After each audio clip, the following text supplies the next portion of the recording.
ਸਾਰੀਆਂ ਦਰਸ਼ਕਾਂ ਨੂੰ ਪਿਆਰ ਭਰੀ ਸਤਿ ਸ੍ਰੀ ਅਕਾਲ। ਮੈਂ ਹਾਂ ਰਾਜਵੀਰ ਸਿੰਘ ਹੋਰਾ। ਤੁਸੀਂ ਵੇਖ ਰਹੇ ਹੋ ਤੇੜੀ ਬਾਤ ਨਿਊਜ਼। ਅਸੀਂ ਸੰਗਤ ਦੀ ਆਵਾਜ਼ ਹਾਂ।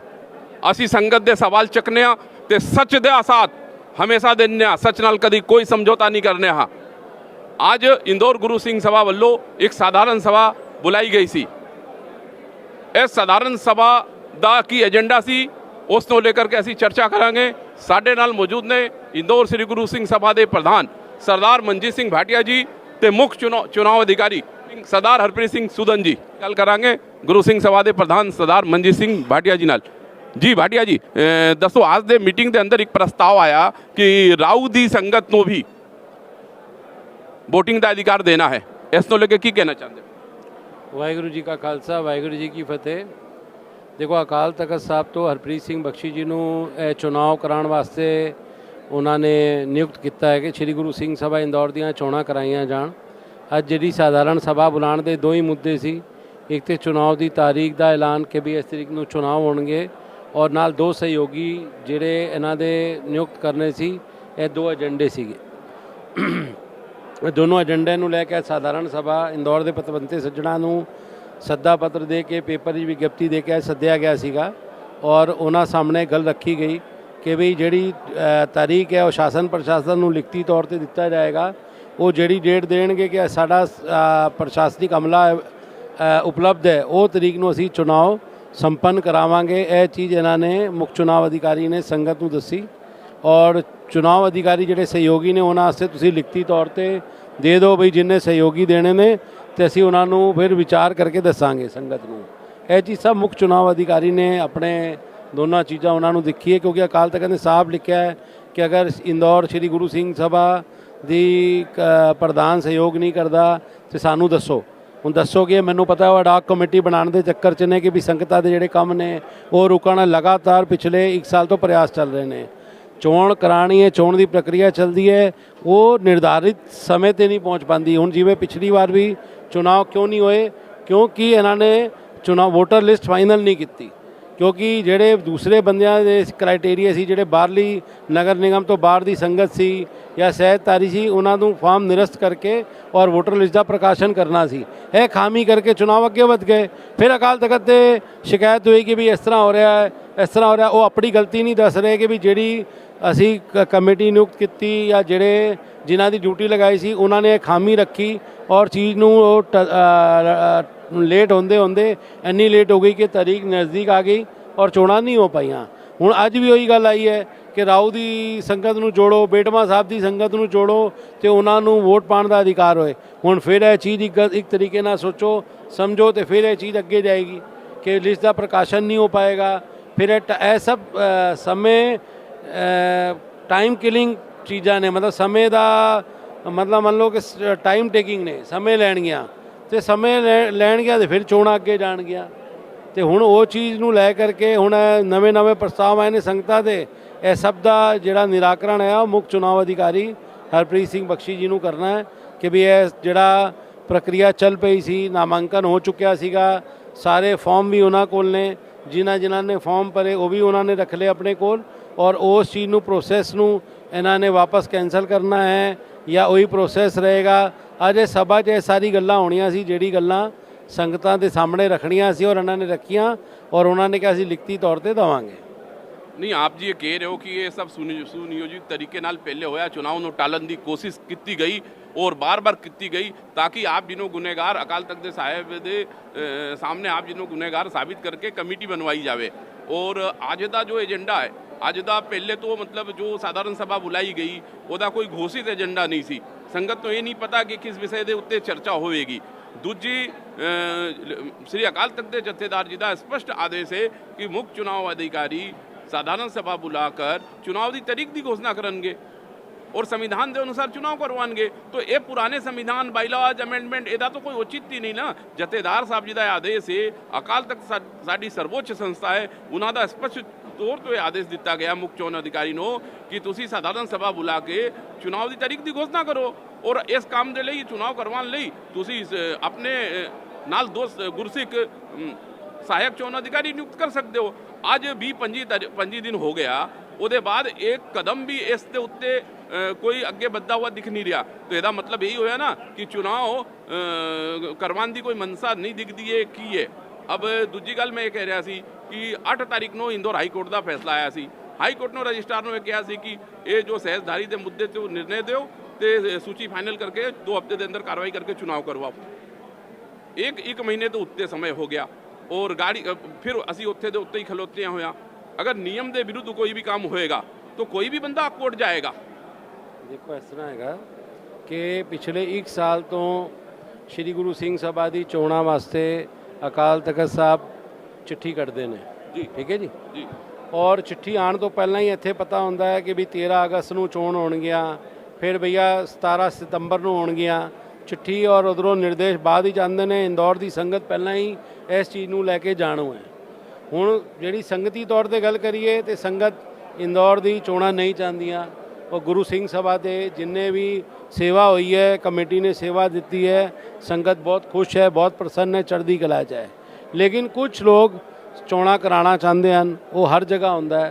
लेकिन असी भी मान सम्मान करते हैं क्योंकि साडी जो असी इधर माइनॉरिटी च रहिंदे हाँ, इंदौर की श्री गुरु सिंह सभा और सिखां दे जो भी दिनचर्या है या जो भी समाजिक चीज़ां चल रही हैं उन्होंने दूजा समाज भी देखता है। तो असली हर चीज़ का मान सम्मान करते हुए, हर चीज़ को सिर मत्थे लैंदे हुए, हर चीज़ को प्रॉपर वे नाल करते हैं। लेकिन जेड़े बंदियां की नियुक्ति होंदी है वो बंदियां की जवाबदारी है कि चोणां किस तरह संपन्न करानियां ने। असी तो पूर्णता सहयोग दे रहे हैं क्योंकि बार बार अकाल तख्त साहब तो निर्देश आ जाता है कि भई ये सानू चिट्ठी आई जी अडाक कमेटी बनाई जाए, अडाक कमेटी बनाई जाए। सानू संगत ने चुन के भेजा है, असी चुने हुए नुमाइंदे हैगे हाँ और श्री गुरु सिंह सभा चढ़दी कला च है, अच्छे तरीके नाल सेवा हो रही है। संगती तौर पर संगत बहुत खुश है। लेकिन ਜਿਹੜੇ ਬੰਦਿਆਂ ਦੀ ਨਿਰਧਾਰਨ ਕੀਤਾ ਜਾਂਦਾ ਹੈ, ਡਿਊਟੀ ਲਗਾਈ ਜਾਂਦੀ ਹੈ, ਉਹਨਾਂ ਦੀ ਡਿਊਟੀ ਹੈ ਕਿ ਇਸ ਚੀਜ਼ ਨੂੰ ਸੰਪੰਨ ਕਰਾਉਣਾ। ਸਾਨੂੰ ਉਹ ਸਹਿਯੋਗੀ ਦੇ ਤੌਰ ਤੇ ਨਿਯੁਕਤ ਕਰਦੇ ਨੇ ਕਿ ਆਪਨੇ ਸਹਿਯੋਗ ਕਰਨਾ ਹੈ ਔਰ ਅਸੀਂ ਹਮੇਸ਼ਾ ਸਹਿਯੋਗ ਕਰਦੇ ਹਾਂ। ਹੁਣ ਪਿਛਲੀ ਵਾਰ ਵੀ ਇਹਨਾਂ ਨੇ ਵੋਟਰ ਲਿਸਟ ਦਾ ਨਿਰਧਾਰਨ ਕਰਕੇ ਪ੍ਰਕਾਸ਼ਨ ਕਰਨਾ ਸੀ ਵੀ ਜਿਹੜੇ ਫਾਰਮ ਨਿਰਸਤ ਕਰਕੇ ਔਰ ਇਹਨਾਂ ਨੇ ਪ੍ਰਕਾਸ਼ਨ ਕਰਨਾ ਸੀ, ਇਹਨਾਂ ਨੇ ਨਹੀਂ ਕੀਤਾ। ਫਿਰ ਡੇਟ ਅੱਗੇ ਵੱਧ ਗਈ। ਹੁਣ ਉਹਨਾਂ ਨੇ 6 ਤਰੀਕ ਮੀਟਿੰਗ ਬੁਲਾਈ, ਮੈਂ ਨਹੀਂ ਜਾ ਪਾਇਆ ਤੇ ਉਹਨਾਂ ਨੇ ਉਧਰੋਂ ਹਰਪ੍ਰੀਤ ਸਿੰਘ ਸੂਦਨ ਜੀ ਨੂੰ ਮੁੱਖ ਚੁਣਾਵ ਅਧਿਕਾਰੀ ਬਣਾਤਾ। ਸ਼੍ਰੀ ਗੁਰੂ ਸਿੰਘ ਸਭਾ ਨਾਲ ਕੋਈ ਰਾਏ ਨਹੀਂ ਕੀਤੀ। ਉਹਨਾਂ ਨੇ ਆਪਣਾ ਨੁਮਾਇੰਦਾ ਭੇਜਤਾ ਔਰ ਇਹ ਵੀ ਲਿਖ ਦਿੱਤਾ ਕਿ ਅਗਰ ਸ਼੍ਰੀ ਗੁਰੂ ਸਿੰਘ ਸਭਾ ਦੇ ਪ੍ਰਧਾਨ ਜੀ ਅਗਰ ਸਹਿਯੋਗ ਨਾ ਕਰਨ ਤੇ ਅਸੀਂ ਉਧਰੋਂ ਅਡਾਕ ਕਮੇਟੀ ਬਣਾ ਦਾਂਗੇ, ਤੁਸੀਂ ਸਾਨੂੰ ਭੇਜੋ। ਤੇ ਅੱਜ ਸਾਧਾਰਨ ਸਭਾ ਜਿਹੜੀ ਬੁਲਾਈ ਗਈ ਸੀ ਮੁੱਖ ਚੁਣਾਵ ਅਧਿਕਾਰੀ ਦੇ ਨੇ ਹੀ ਬੁਲਾਈ। ਏਜੰਡਾ ਉਹਨਾਂ ਨੇ ਡਿਸਾਈਡ ਕੀਤਾ, ਪੂਰੀ ਚੀਜ਼ ਉਹਨਾਂ ਦੇ ਉੱਪਰ ਹੀ ਸੀਗੀ। ਅਸੀਂ ਜਿਹੜਾ ਅਕਾਲ ਤਖਤ ਸਾਹਿਬ ਤੋਂ ਚਿੱਠੀ ਆਈ, ਮੈਂ ਚਿੱਠੀ ਪੜ੍ਹ ਦਿੱਤੀ ਕਿ ਇਹਨਾਂ ਦੀ ਨਿਯੁਕਤੀ ਹੋਈ ਹੈ। ਹੁਣ ਏਜੰਡਾ ਅੱਜ ਇਹੀ ਸੀ ਕਿ ਵੀ ਉਹਦੀ ਡੇਟ ਦਾ ਨਿਰਧਾਰਨ ਹੋਏ ਕਿ ਕਦੋਂ ਚੋਣਾਂ ਹੋਣਗੀਆਂ ਔਰ 2 ਸਹਿਯੋਗੀ ਦਾ ਨਿਰਧਾਰਨ ਹੋਏ। ਔਰ ਉਹਨਾਂ ਨੇ ਉਹ ਚੀਜ਼ ਕਹਿਤੀ ਕਿ ਅਸੀਂ ਸ਼ਾਸਨ ਪ੍ਰਸ਼ਾਸਨ ਨੂੰ ਲਿਖਤੀ ਤੌਰ ਤੇ ਭੇਜਾਂਗੇ। ਉਹ ਜਿਹੜੀ ਡੇਟ ਬੋਲਣਗੇ ਉਹ ਡੇਟ ਅਸੀਂ ਵੀ ਸੰਗਤ ਨੂੰ ਜਾਣੂ ਕਰਾ ਦਾਂਗੇ ਔਰ ਜਿਹਨੇ ਸਹਿਯੋਗੀ ਬਣਨਾ ਹੈ ਉਹ ਆਪਣੇ ਨਾਮ ਲਿਖਤੀ ਤੌਰ ਤੇ ਦੇ ਦੇ। ਬਾਕੀ ਹੋਰ ਜਿਹੜੀ ਉਹਨਾਂ ਨੇ ਗੱਲਾਂ ਕੀਤੀਆਂ कि असी अमेंडमेंट का प्रोसैस कर देंगे, अगली कमेटी अमेंडमेंट करेगी, यह सब उन्होंने संगतां नाल जो विचार किए हैं वो संगत दे और उन्होंने विचार हैं। ये जो सिंह सभा तक गल आएगी फिर असी उहदे ते जो भी कार्रवाई होएगी, उचित कार्रवाई सिक्खी नूं देखते हुए, समाज के हित नूं देखते हुए वो असी करांगे। मैं देख रहा कि पिछली मीटिंग जो भी एक बात गल आई सी, आज भी एक गल किसी बंदे ने चक्या है संगत के अंदर नाल कि गुरु सिंह सभा दे पावर छीन लिता जाए, इन्होंने अधिकार विहीन करके चुनाव करवाया जाए। इस प्रकार की गल्लां क्यों हो रही है और ये कौन लोग ने जो इस प्रकार की गल्लां कर रहे हैं? देखो मैं किसी का नाम नहीं लवांगा, संगत सब जानती है। और पावर छीन ले जान या कुछ भी किया जाए, वो अज 12 साल हो गए संगती तौर पर सेवा देंदे हुए एक मुद्दा भी दस देन कि यह मुद्दा संगत के हित विच नहीं है या यह रहत मर्यादा के खिलाफ है या यह सिक्की के खिलाफ काम है। बाकी तो देखो सेवा होंदी है और चढ़दी कला होंदी है तो तुहानू पता हर जगह अच्छाई भी है तो बुराई भी है। तो असी अच्छे काम कर रहे हैं तो किसी को अच्छे लग रहे हैं, कोई संगत तो साड़ी थापड़ा देंदी है, कोई तुहानू पता है संतुष्ट नहीं होंदा तो नाराज़गी करता है। तो जेड़े नाराज़ रहिंदे ने या जेड़े श्री गुरु सिंह सभा के काबज होना चाह रहे हैं वो सब इस चीज़ को लै करके वार वार अकाल तख्त साहब जाते हैं। पर बड़ी यह विचारण वाली और सोचण वाली समझण वाली गल है कि उत्थों आदेश आने तो पहला इंदौर की संगत उसके बारे जाणू होंदी है कि साडी सर्वोच्च संस्था की आदेश कट रही है, वो पहला ही सबनों पता होंदा है और उधरों बाद ही चिट्ठी निकलती है ਤੇ ਬੜਾ ਅਚਰਜ ਭਰਿਆ ਪੂਰੀ ਸੰਗਤ ਵਾਸਤੇ ਇੱਕ ਬਹੁਤ ਵੱਡਾ ਕੁਐਸਚਨ ਮਾਰਕ ਹੈ ਕਿ ਸਾਨੂੰ ਜੋ ਚੀਜ਼ ਪਤਾ ਰਹਿੰਦੀ ਹੈ ਉਹ ਬਾਅਦ ਚ ਅਕਾਲ ਤਖਤ ਸਾਹਿਬ ਤੋਂ ਲਿਖਤੀ ਕਿਉਂ ਆਉਂਦੀ ਹੈ। ਇਹ ਇੱਕ ਬਹੁਤ ਬੜਾ ਸੰਗਤ ਦੇ ਵਾਸਤੇ ਸੋਚਣ ਦਾ ਸਮਝਣ ਦਾ ਵਿਸ਼ੇ ਇਹ ਲਗਾਤਾਰ ਚੱਲਦਾ ਆ ਰਿਹਾ। इंदौर के अंदर किन्ने गुरुद्वारे होंगे? 32 ਗੁਰਦੁਆਰੇ ਨੇ। 32 ਗੁਰਦੁਆਰੇ ਚੋਂ ਹਮੇਸ਼ਾ ਨਿਯਮਾਂ ਅਨੁਸਾਰ ਚੁਣਾਵ ਹੁੰਦੇ ਨੇ। ਦੇਖੋ ਜਿਹੜਾ ਸੇਵਾ ਦੇ ਰਿਹਾ ਹੈ ਉਹ ਲਗਾਤਾਰ ਬੈਠ ਕੇ ਸੇਵਾ ਦੇ ਰਿਹਾ ਹੈ। ਸਭ ਕਾਲੋਨੀ ਵਿੱਚ ਆਪਣੇ ਜਿਨ੍ਹਾਂ ਨੇ ਸੇਵਾ ਦੇਣੀ ਹੈ ਉਹ ਦੇ ਰਹੇ ਹਨ। ਅਸੀਂ ਵੀ ਸੰਗਤ ਨੇ ਚੁਣ ਕੇ ਭੇਜਿਆ ਸੀ, ਅਸੀਂ ਵੀ ਸੇਵਾ ਦਿੱਤੀ ਜਿਸ ਤਰ੍ਹਾਂ ਸਾਰੇ ਸੇਵਾ ਦੇ ਰਹੇ ਹਨ ਔਰ ਸੇਵਾ ਨੂੰ ਨਮਨ ਹੈ। ਮੈਂ ਕਿਸੇ ਦੀ ਬੁਰਾਈ ਨਹੀਂ ਕਰਾਂਗਾ ਕਿਉਂਕਿ ਗੁਰੂ ਘਰ ਦੀ ਸੇਵਾ ਕਰਨਾ, ਰਹਿਤ ਮਰਿਆਦਾ 'ਚ ਰਹਿਣਾ, ਬੱਚਿਆਂ ਦੀ ਸਮੱਸਿਆ ਸੁਣਨਾ ਔਰ ਸਮਾਧਾਨ ਕਰਨਾ, ਉਹਨਾਂ ਵਾਸਤੇ ਟਾਈਮ ਦੇਣਾ ਇਹ ਬਹੁਤ ਵੱਡੀ ਗੱਲ ਹੈ। ਔਰ ਜੋ ਸੇਵਾ ਕਰ ਰਹੇ ਹਨ ਉਹਨਾਂ ਨੂੰ ਨਮਨ ਹੈ ਮੇਰੀ ਤਰਫੋਂ ਔਰ ਮੈਂ ਵਾਕਈ ਉਹਨਾਂ ਦੀ ਚੜ੍ਹਦੀ ਕਲਾ ਦੀ ਅਰਦਾਸ ਕਰਦਾ ਗੁਰੂ ਅੱਗੇ ਕਿ ਚੜ੍ਹਦੀ ਕਲਾ ਰਹਿਣ, ਉਹਨਾਂ ਨੂੰ ਗੁਰੂ ਦੇ ਅਰੋਗਤਾ ਬਖਸ਼ੇ ਔਰ ਜਿਸ ਤਰ੍ਹਾਂ ਸੇਵਾ ਕਰ ਰਹੇ ਨੇ ਉਵੇਂ ਹੀ ਸੇਵਾ ਕਰਦੇ ਰਹਿਣ। ਚਲੋ ਮੈਂ ਮੁੱਖ ਸਵਾਲ ਵਿੱਚ ਵਾਪਸ ਫਿਰ ਆਉਣਾ ਕਿ ਇਹ ਜੋ ਅੱਜ ਮੀਟਿੰਗ ਬੁਲਾਇਆ ਗਿਆ ਸੀ, ਜੋ ਏਜੰਡੇ ਦੇ ਉੱਤੇ ਚਰਚਾ ਹੋਣਾ ਸੀ ਉਹਦੇ ਉੱਤੇ ਨਾ ਹੋ ਕਰਕੇ ਬਾਕੀ ਦੂਜੇ ਏਜੰਡੇ ਦੇ ਉੱਤੇ ਚਰਚਾ ਹੋਇਆ। ਹੁਣ ਗੁਰੂ ਸਿੰਘ ਸਭਾ ਨੂੰ ਇਹ ਅਧਿਕਾਰ ਨਹੀਂ ਹੈ ਕਿ ਉਹ ਮਤਲਬ ਕੋਈ ਸੰਸ਼ੋਧਨ ਕਰ ਸਕੇ ਬਾਈਲਾਜ਼ ਦੇ ਉੱਤੇ, ਸਿਰਫ ਚੁਣਾਵ ਕਰਵਾਉਣਾ ਹੀ ਇੱਕ ਵਿਕਲਪ ਹੈ। तो एक मिनट चुनाव की तारीख की घोषणा करके छेती चुनाव करवाने की कोशिश गुरु सिंह सभा क्यों नहीं कर दी? फिर तुसीं सिंह सभा ते आ गए। सिंह सभा दे अकाल तखत साहब इस मौके 'च बैठा है कि सिंह सभा ਦੇ ਖਿਲਾਫ ਕੋਈ ਸਖਤ ਕਾਰਵਾਈ ਕਰਨ ਦੀ ਕੋਸ਼ਿਸ਼ ਹੋਏ। ਜਗਜੀਤ ਸਿੰਘ ਸੁੱਗਾ ਜੀ ਉਹਦਾ ਐਗਜ਼ਾਮਪਲ ਨੇ ਸੰਗਤਾਂ ਦੇ ਸਾਹਮਣੇ ਕਿ ਜਿਨ੍ਹਾਂ ਨੇ ਸਿਰਫ ਇੰਨੀ ਬੇਨਤੀ ਕੀਤੀ ਕਿ ਵੀ ਪੁਰਾਣੀ ਲਿਸਟ ਔਰ ਨਵੀਂ ਲਿਸਟ ਨੂੰ ਇਕੱਠੇ ਕਰਕੇ ਔਰ ਵੋਟਰ ਬਣਾਏ ਜਾਣ, ਵੀ ਜਿਹੜੇ ਪੁਰਾਣੇ ਵੋਟਰ ਨੇ ਔਰ ਨਵੇਂ ਵੋਟਰ ਬਣੇ ਨੇ ਉਹਦੀ ਜਾਂਚ ਪੜਤਾਲ ਕਰਕੇ ਪੜਚੋਲ ਕਰਕੇ ਨਵੀਂ ਲਿਸਟ ਤਿਆਰ ਕੀਤੀ ਜਾਏ। ਇੰਨੀ ਬੇਨਤੀ 'ਤੇ ਹੀ ਉਹਨਾਂ ਨੇ ਛੇਕ ਦਿੱਤਾ। ਤੇ ਤੁਹਾਨੂੰ ਫਿਰ ਅਕਾਲ ਤਖਤ ਸਾਹਿਬ ਉਹ ਸੰਸਥਾ ਜਿਹਦੇ ਨਿਰਦੇਸ਼ ਆਉਣ ਤੋਂ ਪਹਿਲਾਂ ਹੀ ਸੰਗਤ ਨੂੰ ਪਤਾ ਹੈ, ਉਹ ਸਾਡੀ ਸਰਵੋੱਚ ਸੰਸਥਾ ਜਿਹਨੂੰ ਨਿਯੁਕਤ ਕਰ ਰਹੀ ਹੈ ਉਹ ਸ਼੍ਰੀ ਗੁਰੂ ਸਿੰਘ ਸਭਾ ਨੂੰ ਪੁੱਛ ਹੀ ਨਹੀਂ ਰਹੀ ਕਿ ਤੁਸੀਂ ਬਈ ਅਸੀਂ ਇਹਨਾਂ ਨੂੰ ਨਿਯੁਕਤ ਕਰ ਰਹੇ ਹਾਂ। ਹੁਣ ਉਹਨਾਂ ਕੋਲ ਤੇ ਬਹੁਤ ਸਾਰੇ ਮੁੱਦੇ ਗਏ ਹੋਏ ਨੇ, ਲੇਕਿਨ ਉਹਨਾਂ ਨੇ ਸਿਰਫ ਇੱਕ ਸ਼੍ਰੀ ਗੁਰੂ ਸਿੰਘ ਸਭਾ ਦਾ ਮੁੱਦਾ ਟਾਰਗੇਟ ਕਰਕੇ ਉਹਨਾਂ ਨੇ ਰੱਖਿਆ ਹੈ ਕਿ ਸ਼੍ਰੀ ਗੁਰੂ ਸਿੰਘ ਸਭਾ ਦੇ ਉੱਪਰ ਜੋ ਵੀ ਕਾਰਵਾਈ ਚਾਹੁੰਦਾ ਹੈ ਉਸ ਤਰ੍ਹਾਂ ਦੀ ਕਾਰਵਾਈ ਉੱਥੋਂ ਲਿਖਤੀ ਤੌਰ 'ਤੇ ਸਾਡੀ ਸੰਸਥਾ ਤੋਂ ਆਉਂਦੀ ਹੈ।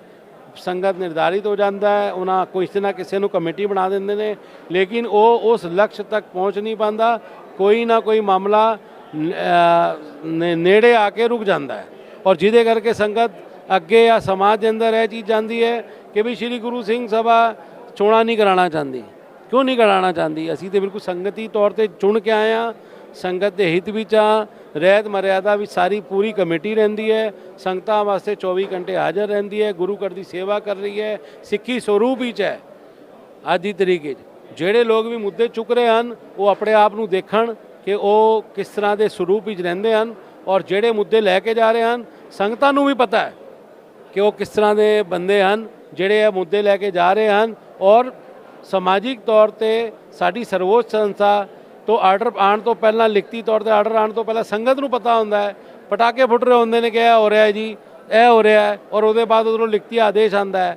ਤੇ ਇਹ ਚੀਜ਼ ਵੀ ਬੜੀ ਅਚਰਜ ਵਰਗੀ ਹੈ ਕਿ ਸਰਵੋੱਚ ਸੰਸਥਾ ਦਾ ਸਨਮਾਨ ਅਸੀਂ ਹਮੇਸ਼ਾ ਕਰਦੇ ਹਾਂ, ਕਰਦੇ ਰਵਾਂਗੇ। ਸਾਡੇ ਸਿਰ ਮੋਰ ਸੰਸਥਾ ਹੈ, ਸਾਡੇ ਸਿਰ ਮੱਥੇ 'ਤੇ ਹੈ, ਲੇਕਿਨ ਅੱਜ ਜਿਹੜੇ ਇਹਨਾਂ ਨੇ ਸਾਧਾਰਨ ਸਭਾ 'ਤੇ ਨਿਰਣੇ ਕਰਨਾ ਸੀ ਉਹ ਹਰਪ੍ਰੀਤ ਸਿੰਘ ਬਖਸ਼ੀ ਨੇ ਕਰਨਾ ਸੀ ਔਰ ਉਹਨਾਂ ਨੇ ਹੀ ਇਹ ਮੀਟਿੰਗ ਨੂੰ ਕੰਡਕਟ ਕੀਤਾ ਹੈ। ਔਰ ਵਾਕਈ ਇਹ ਦੋ ਮੁੱਦੇ ਸਨ ਕਿ ਜਿਹੜੀ ਹੈ ਚੁਣਾਵ ਦੀ ਤਾਰੀਖ ਦੀ ਘੋਸ਼ਣਾ ਹੋਏ ਔਰ ਦੋ ਸਹਿਯੋਗੀ ਅਪਾਇੰਟ ਹੋਣ, ਲੇਕਿਨ ਉਹਨਾਂ ਨੇ ਉਸ ਚੀਜ਼ ਬਾਰੇ ਸੰਗਤ ਨੂੰ ਕਹਿਤਾ ਕਿ ਸ਼ਾਸਨ ਪ੍ਰਸ਼ਾਸਨ ਲਿਖਤੀ ਤੌਰ 'ਤੇ ਦੇਗਾ, ਅਸੀਂ ਉਹ ਤਾਰੀਖ ਨੂੰ ਨਿਰਧਾਰਿਤ ਕਰਾਂਗੇ ਔਰ ਦੋ ਬੰਦੇ ਜੋ ਸੇਵਾ ਦੇਣਾ ਚਾਹੁੰਦੇ ਹਨ ਉਹ ਲਿਖਤੀ ਤੌਰ ਤੇ ਦੇ ਦੇਣ।